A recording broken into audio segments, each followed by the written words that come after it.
Et bonjour à tous, j'espère que vous allez bien. On est le dimanche 13 décembre aujourd'hui et je fais une petite vidéo, je pense que je vais faire des vidéos mensuelles comme ça, pour faire le point sur mon portefeuille et qu'est-ce que j'ai fait sur celui-ci et les raisons pour lesquelles j'ai fait les choix que j'ai pu faire. Voilà, ni plus ni moins. Donc j'ai bossé dessus entre hier et aujourd'hui. J'ai pas pu faire tout d'un seul coup parce que tout simplement j'avais du temps passé avec ma fille. Donc concrètement, bon bah d'ailleurs ça a repoussé depuis hier. Mon portefeuille aujourd'hui je suis à plus 96%, donc voilà je tourne autour des plus 100% depuis quelques temps, depuis quelques semaines voire mois en finale. Alors pour rappel, si vous l'avez pas déjà vu, j'ai parlé déjà de rééquilibrage sur ma chaîne. Donc, en l'occurrence, j'avais expliqué la stratégie. D'ailleurs, je vous mets le lien en haut à droite si vous voulez en savoir plus sur ma stratégie au niveau des cryptos. Je l'ai expliqué de manière détaillée dans une vidéo.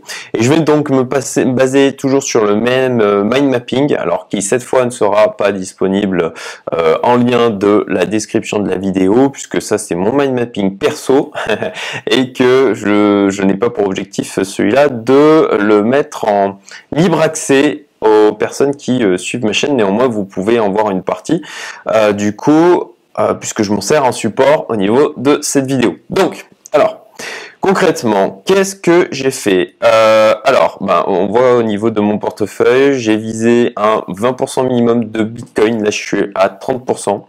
Alors, sur le Bitcoin, j'ai décidé de ne pas bouger parce que concrètement, en ce moment, on est dans une configuration où si il part à la hausse, il est possible qu'il casse en fin de compte son ATH.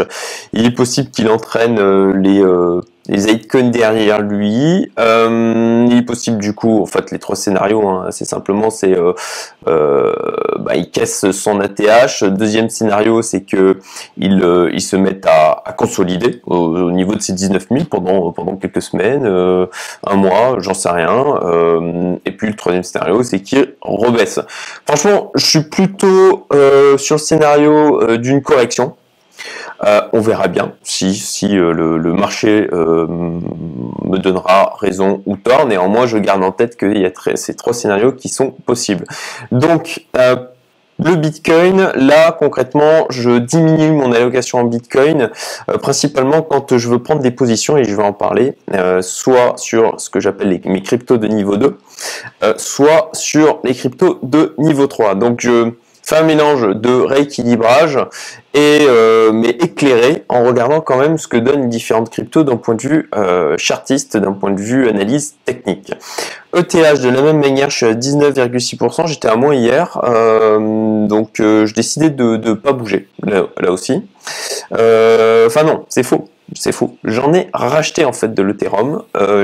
J'ai vendu en fait du BNB pour me rapprocher plutôt des 15% et j'ai racheté avec le BNB de l'ETH parce que en fait globalement, je pense que l'Ethereum a un avenir assez radieux devant lui. Notamment parce que les institutionnels, là, rentrent majoritairement sur le Bitcoin au niveau des cryptos, mais que leur deuxième choix, c'est l'ETH. Et qui plus est, l'ETH, je fais tomber mon stylo, c'est pas grave. L'ETH est devenu aujourd'hui assez incontournable pour tout ce qui est au niveau de la DeFi. On est en train de passer enfin à la version 2.0. Donc je suis assez optimiste sur l'avenir et peut-être que d'ici quelques temps, j'augmenterai mon allocation au niveau du portefeuille. Je reste à 15%. Là, dans les faits, au final, je l'ai augmenté à 20%. Néanmoins, voilà, je pense que le TH, là, dans le moyen terme, peut-être plus de potentiel à pousser que le BNB. On verra bien. Mais j'étais plus à l'aise. Et ça, c'est important, encore une fois, d'un point de vue psychologique et gestion des émotions. J'étais plus à l'aise à avoir un peu plus de TH que de BNB dans les temps à venir. Voilà, c'est pour ça que j'ai décidé de diminuer le quantité de BNB pour pouvoir augmenter plutôt la quantité d'Ethereum, sachant que je ne voyais pas vraiment de projet là dans les autres projets ici, l'ADA, le Link, le XRP et le FTT, où je me disais oui, je peux me positionner, au final transférer la pondération de mon portefeuille, il n'y a pas de projet où je me sentais aussi à l'aise de faire du transfert, en fait. Donc concrètement, le ADA, j'ai décidé, alors je suis même chose, hein, sur pondération, il est à 7,75% de mon portefeuille, c'est pas énorme non plus. Donc là, j'ai décidé de pas bouger du ADA, sauf pour prendre position sur autre chose. Et au final, je n'ai pas bougé du tout après la fin de la review de mon portefeuille. Le Link, Link pour l'instant, je suis complètement sorti. Si on regarde, si je vous mets le graphique, hop, je l'affiche là à l'écran. Voilà, je vais aller chercher sur mon autre. Je me mets en plus petit, hein. Ça sera plus important de voir le graphique. Donc au niveau du Link, tac, tac, tac, il est ici, voilà. Donc le Link, là il est sur une zone de support. Pour l'instant, j'ai pas décidé de me repositionner dessus parce que concrètement, j'attends que au moins il casse la moyenne mobile 20, la moyenne mobile 50, qui est quand même un minimum de signal d'achat. Là, j'attends qu'il consolide. Voilà, j'attends qu'il se consolide sur ce niveau-là. Et puis, s'il me donne un signal à un moment donné, je me repositionnerai dessus. Pour l'instant, je décide de ne pas y toucher. Voilà. Hop. Ensuite, le XRP, le XRP, il nous a fait une belle petite baisse, une belle petite correction, comme on le voit ici. D'ailleurs, entre, je crois que c'est hier, hein, on est le 13, hein, c'est ça. Voilà, hier, oui, il a fait une jolie petite baisse. Donc, comme je vous avais dit dans des précédentes vidéos, moi, j'avais fait une petite plus-value pas trop mal, plutôt sympa, puisque j'avais encore pris des positions assez bas, et donc j'ai revendu par là une partie de mes XRP, puisque comme vous le voyez ici, j'en ai toujours, ça représente 4,39% de mon portefeuille, l'objectif étant en moyenne d'être à 5%, ça fait que bon, je suis à peu près dans les clous. Néanmoins, voilà, je l'ai expliqué dans une autre vidéo, je vous la mets en lien d'ailleurs. La raison pour laquelle, pour ma part, je vendais une partie de mes XRP, c'est qu'il a une tendance à te faire un peu du pump and dump, et que là, il est en train de se positionner, comme on le voit, hein, sur une zone de support, et je me repositionnerai dessus une fois qu'il aura un peu consolidé. Pour l'instant, je n'y touche pas et je ne fais pas de rééquilibrage, même s'il est un peu sous-pondéré au niveau de mon portefeuille. Le FTT, donc le FTX pour comment ça s'appelle déjà, de l'exchange correspondant. Donc au niveau du FTX, là par contre j'ai décidé d'en reprendre un petit peu. Il était sous-pondéré. Si on le prend, le FTX, tac tac, voilà, donc le FTT, donc du FTX, de l'exchange FTX.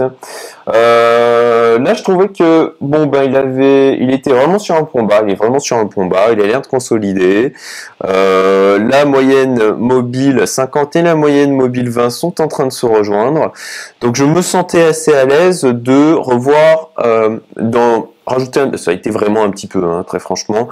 Le pourcentage, voilà, je me suis rapproché, de un peu plus, les 4,45%. Rien que entre hier et aujourd'hui, au final, il est de nouveau sous-pondéré. Néanmoins, je n'y retouche pas. Le rééquilibrage s'est fait hier. Donc, voilà, pour l'instant, le FTX, j'en ai repris un petit peu. Ça me semblait pertinent vu la configuration technique, et voilà pour FTX, qui est FTT, hein, le nom du token c'est le FTT. Ensuite, au niveau de la stratégie plus en mode swing trading, alors j'ai passé en revue toutes les cryptos là que vous voyez dans ma liste de choses à surveiller. Les deux éléments sur lesquels j'ai choisi de me positionner, c'est l'Iconix. Concrètement, l'Icon, il faisait partie de mon portefeuille long terme jusqu'à récemment. J'ai décidé de sortir complètement, de vendre tout ce que j'avais parce que j'étais en plus-value. Là, au niveau configuration technique, je le trouve plutôt pas dégueu. En plus de ça, je trouve que c'est un projet quand même c'est pas un scam quoi. Hein, c'est un truc quand même sérieux. Il y a des choses qui sont vraiment mises en application. Donc, moi, je m'étais tout positionné. Dans la zone ici, hein, voilà, dans la zone par ici. Et puis j'en ai profité quand il a fait une belle petite hausse. Donc là, ça a pas mal bougé. Et puis là, il est revenu sur une zone de support.